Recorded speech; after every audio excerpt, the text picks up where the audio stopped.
That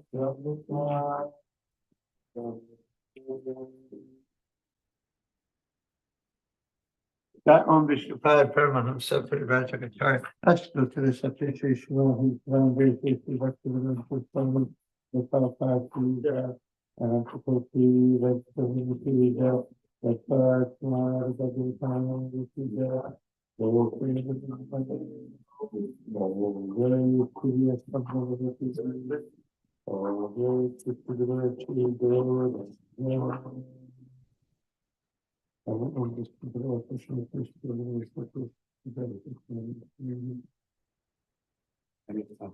Om Namo Bhagavate Vasudevaya.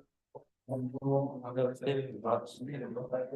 Om Namo Bhagavate Vasudevaya. Om Namo Bhagavate Vasudevaya. Om Namo Bhagavate Vasudevaya. Om Namo Bhagavate Vasudevaya. Srimad Bhagavatam, Kirtan 7, chapter 2, verse number 16. Evam viprakrite loke Daitendriyanu charer muhu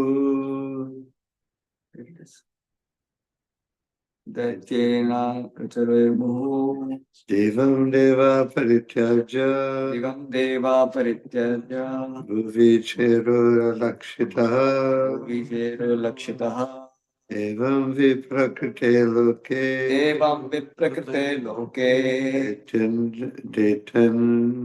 Daityendranucharer muhu Daityendranucharer muhu Devam deva parityaja Devam deva parityaja Bhuvichero lakshita Bhuvichero lakshita Evam viprakrite loke Evam viprakrite loke Daityendranucharer muhu Daityendranucharer muhu Devam deva parityaja Devam deva parityaja Bhuvichero lakshita Bhuvichero lakshita Evam viprakrite loke Evam viprakrite loke Daityendranucharer muhu Daityendranucharer muhu Devam deva parityaja Devam deva parityaja Bhuvichero lakshita Bhuvichero lakshita Evam viprakrite loke Evam viprakrite loke Daitendra Nauchair Muhu Daitendra Devam Deva Paritraja Devam Deva Paritraja Bhuvi Cherur Alakshitaha Bhuvi Cherur Alakshitaha Evam Thus Prakrite being disturbed Loke, when all the people, Taitya Indra Anucharai, by the followers of Hiranyakashipu, the king of the Daityas, again and again, Devam, the heavenly planets, Deva, the demigod, Parityaja, giving up, Bhuvi, on the planet Earth, Cheru, one wandered to see the extent of the disturbances, Alakshita, unseen by the demons. Translation. Thus disturbed again and again by the unnatural occurrences caused by the followers of Hiranyakashipu, all the people had to cease the activities of Vedic culture. Not receiving the results of Yajna, the demigods also became disturbed. They left their residential quarters in the heavenly planets and, unobserved by the demons, began wandering on the planet Earth to see the disasters. Repeat after me. Thus disturbed again and again. by the unnatural occurrences caused by the followers of Hiranyakashipu. All the people had to cease the activities of Vedic culture, not receiving the results of Jagya. The demigods also became disturbed. They left their residential quarters in the heavenly planet. And unobserved by the demons, began wandering on the planet Earth to see the disasters. Prabhupada's purport. As stated in Bhagavad Gita, the performance of Jagya brings reciprocal good fortune for both the human beings and the demigods. When the performances of Jagya were stopped by the disturbances of the demons, the demigods were naturally bereft of the results of Jagya and hampered in executing their respective duties. Therefore, they came down to the planet Earth to see how people had become disturbed and to consider what to do. Om Gyanjvanandasya Jana Shalakaya Chakshurmritam Yena Tasmai Shri Gurave Namaha Shri Chaitanya Manopishtam Sapitam Yena Bhutale Swayam Rupa Karamayam Dadati Swapadantikam Vandeham Shri Guru Shri Yuta Padakamalam Shri Gurun Vaishnavamsha Shri Rupam Saragajatam Sahagana Raknatam Sajivam Saipetam Savadutam Parijana Sahitam Krishna Chaitanya Devam Shri Radha Krishna Padam Sahagana Tamsa He Krishna Karuna Sindhu Dinabandho Jagatpate Gopesha Gopika Kanta Radha Kanta Namostute Tapta Kanchana Gorangi Radhe Vrindavaneshwari Vrishabhanu Suterevi Pranamami Hari Priye Vanchakalpatarubhyascha Kripa Sindhubhya Evacha Patitanam Pavanebhyo Vaishnavebhyo Namo Namaha Jai Shri Krishna Chaitanya Prabhu Nityananda Shri Advaita Gadadhar Srivasadi Gaur Bhaktavinda Hare Krishna Krishna Krishna Hare Hare Hare Rama Hare Rama Rama Rama Hare Hare. I want to start and tell us a little story that Piari told me the other day that I never knew before. I don't know if all of you know it or not. It's about how some of the, it's not all the details, but a few of the details of how Brahmananda Prabhu Brahmachari got the contract with Macmillan to print the Bhagavad Gita. Anyone know? There's one, of course. That is there in the instance of Mao's diary. No, it is there in England. How they acquired the Macmillan's contract? I think I have a few. What is his previous name? That based on Bruce Scharf. Something like that, yeah. I don't know if that's all in. I mean, Pierre told me a few things that I never heard before. Let's see if you've heard them. That's a pretty cool story.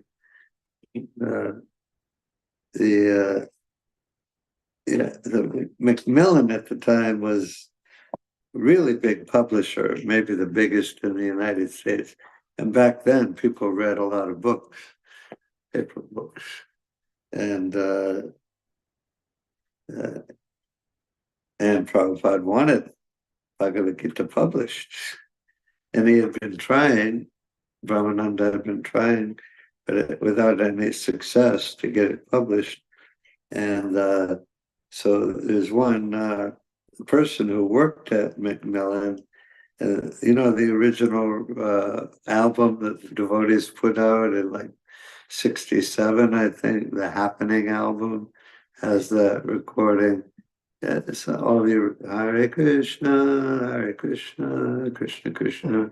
It's the first album with all Prabhupada singing and the devotees following. Anyway, it's called the Happening album. And this person who worked at Macmillan had heard it and he ordered it. And so Brahmananda was going to deliver it to him at Macmillan, where he worked. And so he told Prabhupada, and Brahmananda, he asked Prabhupada, do you want me to try to go see somebody when I'm there to get the Bhagavad Gita published? And Prabhupada said, he didn't say to do that. He said, just tell him that, not the higher ups, he said, just tell the person, I think, that we have a Bhagavad Gita. I have a Bhagavad Gita. And that's all he said. He said it again, just tell him I have a Bhagavad Gita. And so he went there, and this person was a low-level employee in like the mail room or something. And he brought the record album to him, and he gave it to him, and the person was really nice, and he said, I have a Bhagavad Gita. And right then there was a higher up, maybe the boss of the whole company, I don't know, but a really high level executive was there, and he heard him say, I have a Bhagavad Gita. That's all he said. And he said, oh, you have a Bhagavad Gita? We would like to publish it. Wow. He said, we've been looking for a Bhagavad Gita to complete our set on like Eastern religions or something. He said, I said, I have a Bhagavad Gita, and he heard him, and he said, oh, you have a Bhagavad Gita? You want to publish it? Anyway, that's a good lesson to just do what you're told by your spiritual master. Anyway,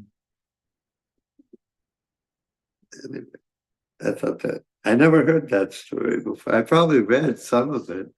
I must have, but I never knew those things. Anyway, so this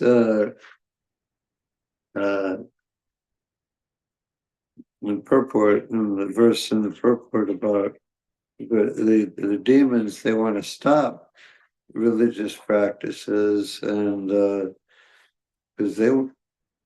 because they want to be supreme, and so they don't want people worshiping God, and they want to be supreme. So they said, okay, let's stop Hiranyakashipu. Or you said the other day in class, Mr. Hiranyakashipu. And I heard Prabhupada refer to him like that on one tape. He called him Mr. Hiranyakashipu. Who said it? Prabhupada referred to him. Like, No, here who said? what? Here who said? Yeah, he referred to Hiranyakashipu. No, I'm saying here who said here? What? Here who said? Not here. Oh. But you said it the other day in class. You called him Mr. Okay.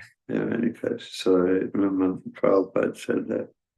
Did you hear him say that? I heard. Yeah. I heard in the drama once some devotee did drama, and then Prabhupada said, "So, Mr. Hiranyakashipu," something. Anyway, so just Mr. Hiranyakashipu, he really wanted to be supreme. He was really into it. He wasn't fooling around. And okay, we gotta stop all these Vedic sacrifices. We gotta suppress all these Brahmins. And we gotta stop all this, stop all this stuff, because this is getting in the way of me being supreme. And yes, I did that. So anyways, one thing is one important thing is the demons, like today, you talk in the United States, in India, there's a lot of, sacrifice. People do rituals for all different purposes and go on tours of holy places. Like in Mayapur, when I found out, and you just sit at the gates in Mayapur, and you just walk on any day of the week, you just see people streaming in through the main gates. I heard that there's like 20,000 or 30,000 people a day that visit Mayapur. That's, I mean, that's like just regular people, and anytime in India you fight for all kinds of special events, or Kumbh Mela, Magh Mela, all kinds of melas and everything, religious festivals all over the country. You see so many people just streaming in, thousands, tens of thousands, hundreds of thousands, even millions of people going, and they just take it. Okay, this is our life. This is what we do. God is there, and God should be worshipped. We should make sacrifice. It's not easy to go on a pilgrimage with 20,000 or a million people, and you're in cramped quarters, and who knows what the physical facilities will be. And it's a sacrifice. It's a yajna, and just to go to a festival. But generally, definitely in the United States, nobody knows anything about religious sacrifice.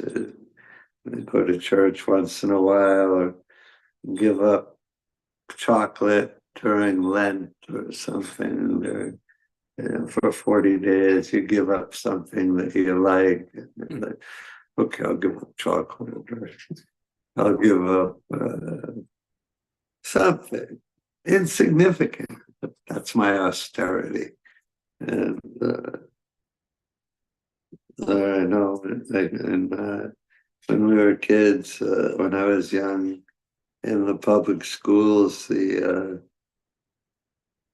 didn't, at the lunch, they didn't serve. They served fish on Fridays. They didn't serve like other kinds of meat, because the Catholics, would eat fish, but not other kinds of meat on Friday. Not sure why Friday, but anyway, it was a little something that Catholics did. So that was, not everybody was Catholic, but I guess they did it in the public schools because there were quite a lot of Catholics. And anyways, that's it. That's their idea of sacrifice. Don't eat cows or pigs or chickens on Fridays, but you eat fish. But nobody knows, so nobody knows anything about sacrifice and or practices any. But anyway, what's the purpose of yajna? What's the purpose of sacrifice? So one name for Krishna is yajna. Depends how you say it. Yajna. Yajna. People say it different ways. And the purpose, another name for Krishna is Jagya, and it's called Jagya Purush. And all sacrifices are meant for satisfying Vishnu, for satisfying Krishna, and by satisfying Krishna, we become purified.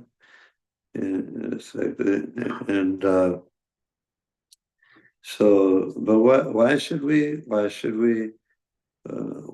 we satisfy Vishnu?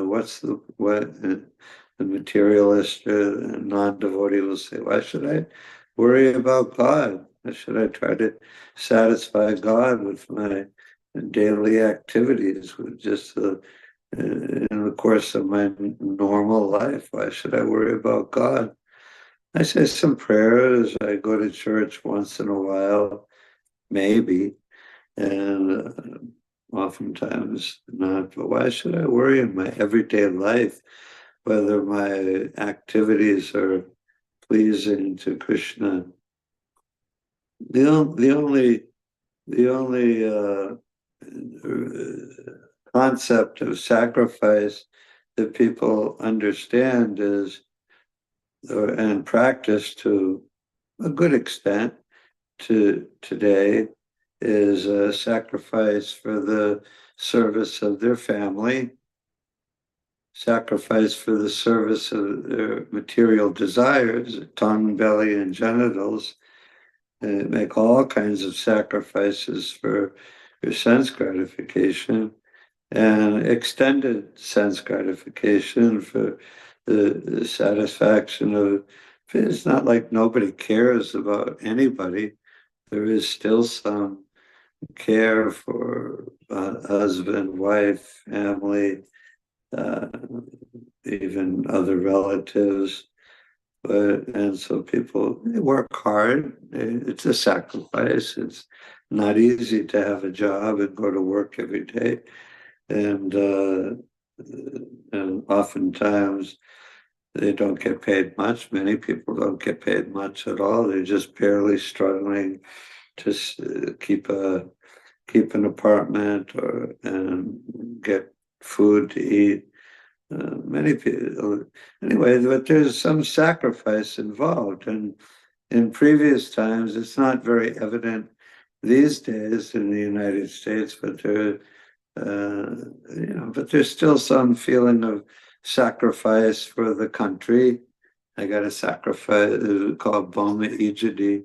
I just heard Prabhupada talking about Boma Ijadi in a lecture in my room just now. And yeah, so because your body comes out of a particular piece of dirt on one particular part of the world, you call that place where your body comes from, you call that worshipable. And it's true. I have an attachment for this land. It's a natural thing in the conditioned state. It's a natural thing for the conditioned soul to be very attached to the place where they're born, where they grow up, where their family lives. But of course, in this life, I'm born in the United States. In my next life, I could be born in Africa or anywhere, a different planet. Then I'll be attached to that place. But anyways, there's a concept in human society of attachment to a particular country. And people are like, my country is worshipable. Like the country itself is worshipable. And if some other country is our perceived enemy or actual enemy for one country to another, then we hate that country. We love our country. And many people are willing to sacrifice even their lives for the protection of their country. So there's still some, of course, yeah, yeah. So there's some understanding of sacrifice, but as Kali Yuga progresses, more and more people are becoming just, I don't care. I don't really care about hardly anyone or anything or country or anything. It's just everyone becomes more and more selfish as Kali Yuga progresses more and more as time goes on, and people are only concerned about themselves and their immediate family.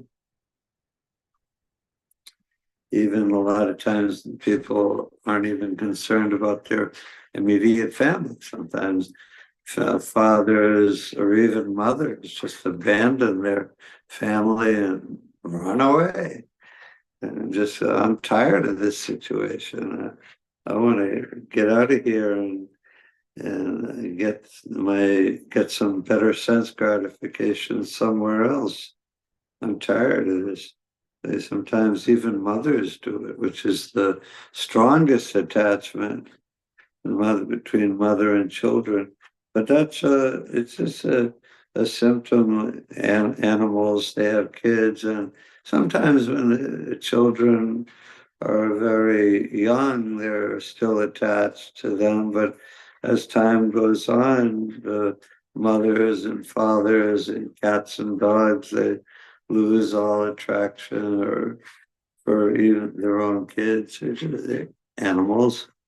It's like that in most animal species, maybe not all, some, but in most. Human beings in Kali Yuga are becoming more and more animalistic, and they don't see any point in sacrificing for anyone, for anything. Only what's the point of sacrifice? Why should I do it? I made some money, it's in my pocket. Why should I give any of it to anybody else? Why should I do anything for anybody else? If I give the church some of my money, that's less for me, and I'll be worse off. Of course, the actual fact is the opposite. Whatever you give to Krishna, you're never a loser, but you're the gainer by 1,000,000 times. And it's not like if you put $1 in the box that tomorrow you'll have $1,000,000. But Krishna reciprocates, and if you want to take another birth, and you'll become rich. You can easily become rich later in this life or your next life. For making somebody rich in the material world or powerful is no problem for Krishna. You want to be rich. You gave me some donations. You did a little sacrifice for me. Okay, your next life you can be Donald Trump, or you can be Elon Musk. You can do that if you want. Or you can, whatever. You can be rich. Go ahead. Knock yourself out. And you know that saying, knock yourself out. Knock yourself out. Knock yourself out. Like, go for it. Knock yourself out. So Krishna reciprocates with everyone according to their desires and according to what they deserve. It's not that everyone is anyone, but you have to deserve it. There has to be some kind of qualification, some kind of sacrifice. But anyway, the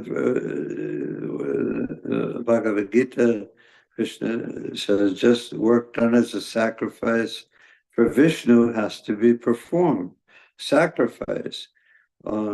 Otherwise, work binds you to the material world. The work done as a sacrifice for Vishnu is liberating. And I said before, the whole purpose of the Vedic culture, including all the various rituals and regulations and different modes of worship and sacrifice. The Vedas are vast, and they encompass all different kinds of demigod worship and all different kinds of sacrifice. But the essence of the Vedas, Krishna said, by all the Vedas, I'm the compiler of the Vedas and the knower of Vedanta. It's me who is to be known by all the Vedas. So there's the only purpose of all the Vedic literature, all the Vedic culture, is to ultimately come to exclusive worship of Krishna. But Krishna knows that Vyasadeva knows that most people aren't ready for that yet. But they want to do but they are attracted. They do want to do some kind of sacrifice, some kind of worship, make some kind of progress in spiritual life. We're talking basically within India, previously all over the world, when the whole world was under Vedic culture, but now only in India to a great extent. But people want to make some advancement in spiritual life. So Krishna gives, okay, you want this, worship this demigod. You want to do that sacrifice, he'll give you this result, that result. And you'll be, the whole idea is to bring everybody within the system.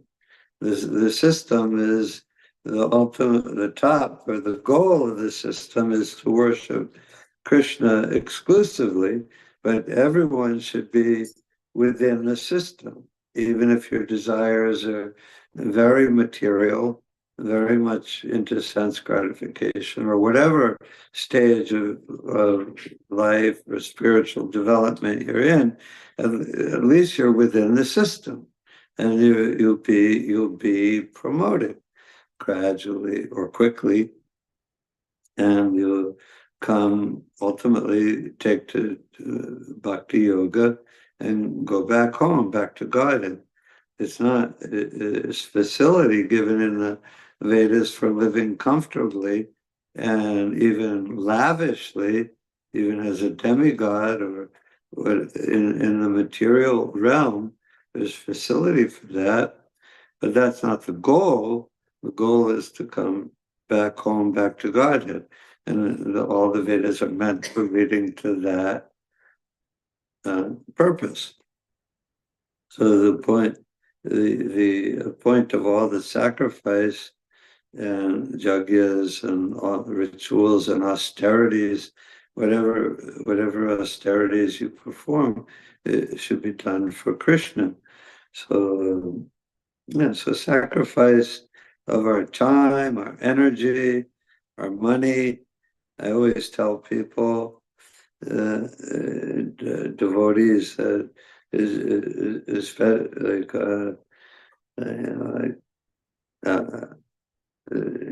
especially after you get married and you start working and making money, and you start making money, you can get very bewildered and intoxicated by having money, your quote own money in your pocket.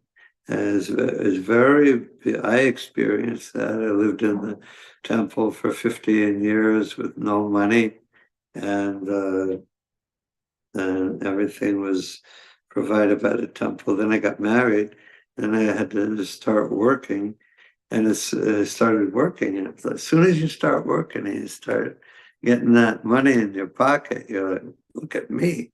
Look at me, I got money. And it's very intoxicating, and you really get attached to it.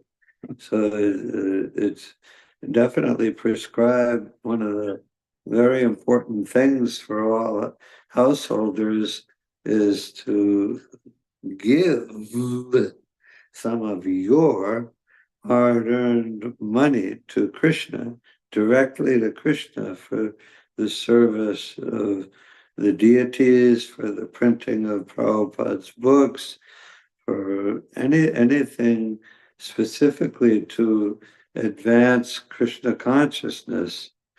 How much devotee would give that time? Well, Prabhupada always said from the beginning he wanted devotees to give 50% of their money. and some did it. Some I don't know all, but some did it, and some still do it. And that was what Prabhupada said many times. And of course, hardly anybody does it now.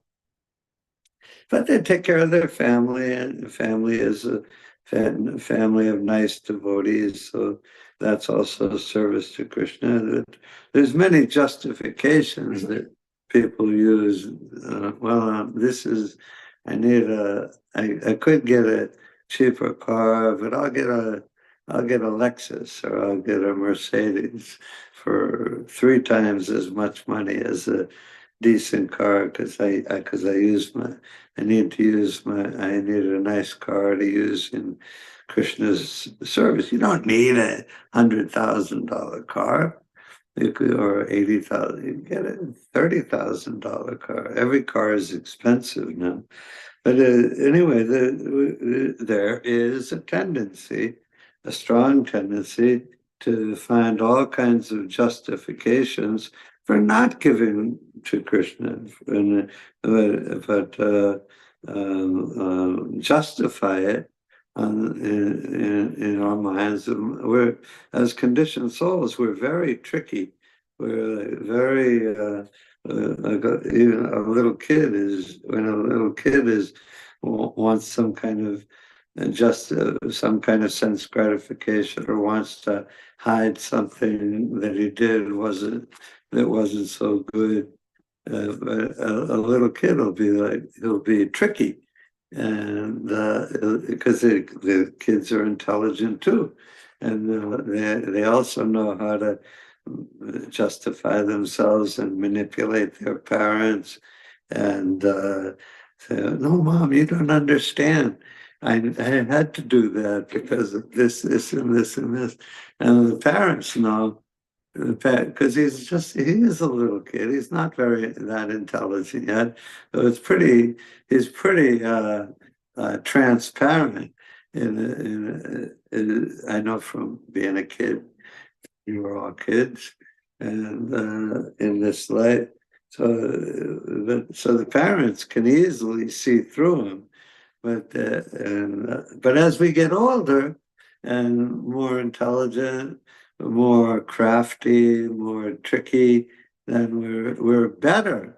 We get better at justifying ourselves, and it's not only justifying ourselves for God or for other people that we know or for our superiors in temple life. But we are very good at hiding the truth or our actual motives from ourselves. We trick I know from examining the workings of my own mind and taking a step back. That's the value of being in the human form of life. You can take a step back. You can analyze your own thoughts, your own motives. Like, why did I want that? Why did I say that? Why did I think that? And you can really and if you're very honest with yourself, with ourselves, we can actually understand our real motives. We're also very good at justifying things for ourselves to make ourselves appear to be very Krishna conscious, and like, oh, I said that to this person, and maybe it wasn't so good the way I said it or what I said to this devotee, but this, and this, it was the right thing to say or the right thing to do. We're very good at lying. Every conditioned soul is very good at lying, and it's like the devil. And Prabhupada equates the devil or Satan with Maya in one lecture that I heard just recently. Said Satan or Maya Of course, the idea of Satan is quite a bit different from the idea of Maya. In the Christian idea of Satan, because Satan is like thoroughly evil, just thoroughly against God. Maya Devi is a pure devotee, a servant of God. But so our conception of Maya is, in that respect, is very different from the Christian idea of Satan. But in effect, the effect is the same, because Maya gets us to do things that are not good, or even very evil, or definitely against the wishes of Krishna. So in that sense, they can be equated. But one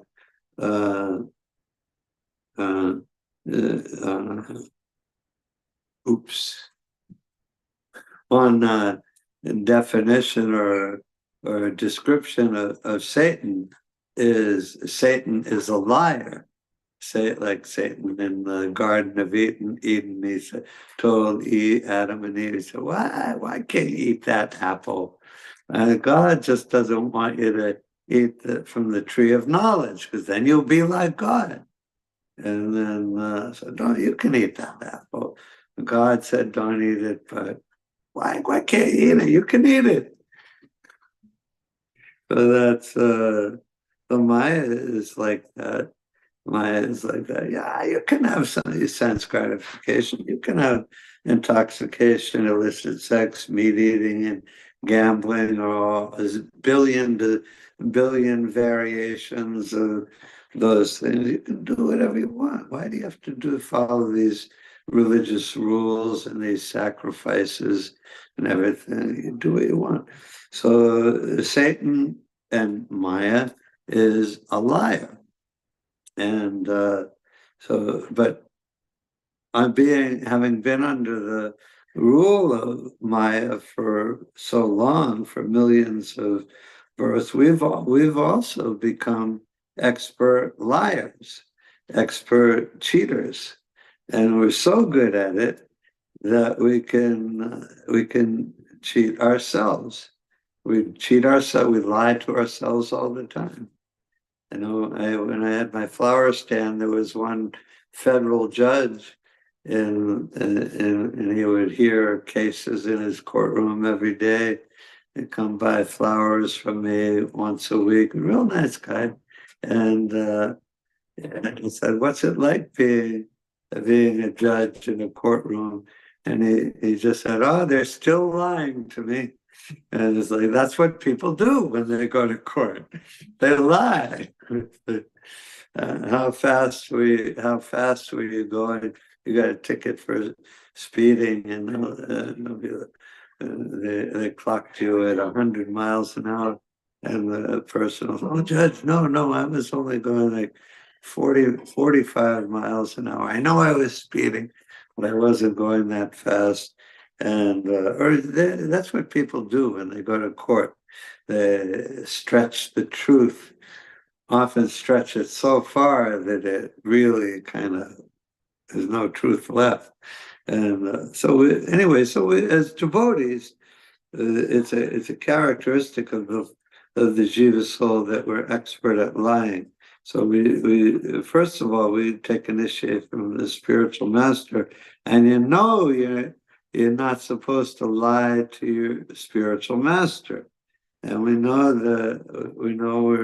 we're supposed to be truthful, the truthful devotee, a thoroughly honest man can understand the Srimad Bhagavatam and can understand the Bhagavatam to some extent.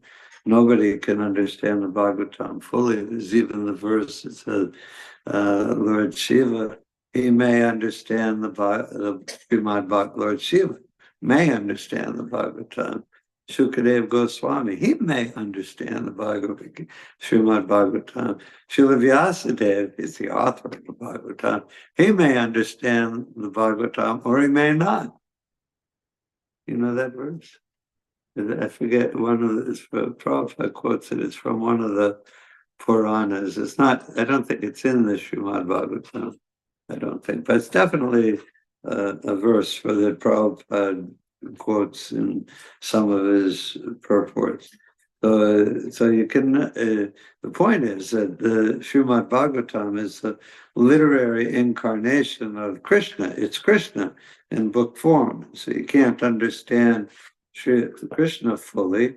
You understand him to whatever extent he lets us understand him.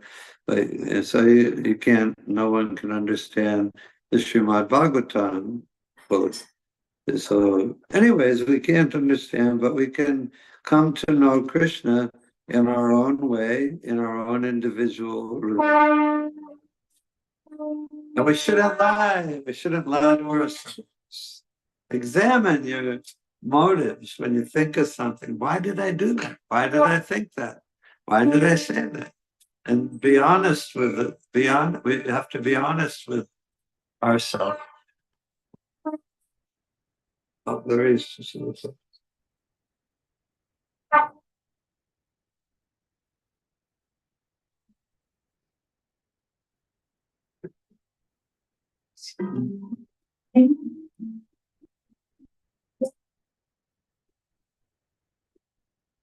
Govinda, Hari Purvasha,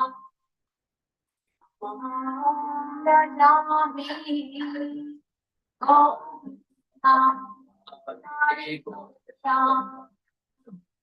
Rajami.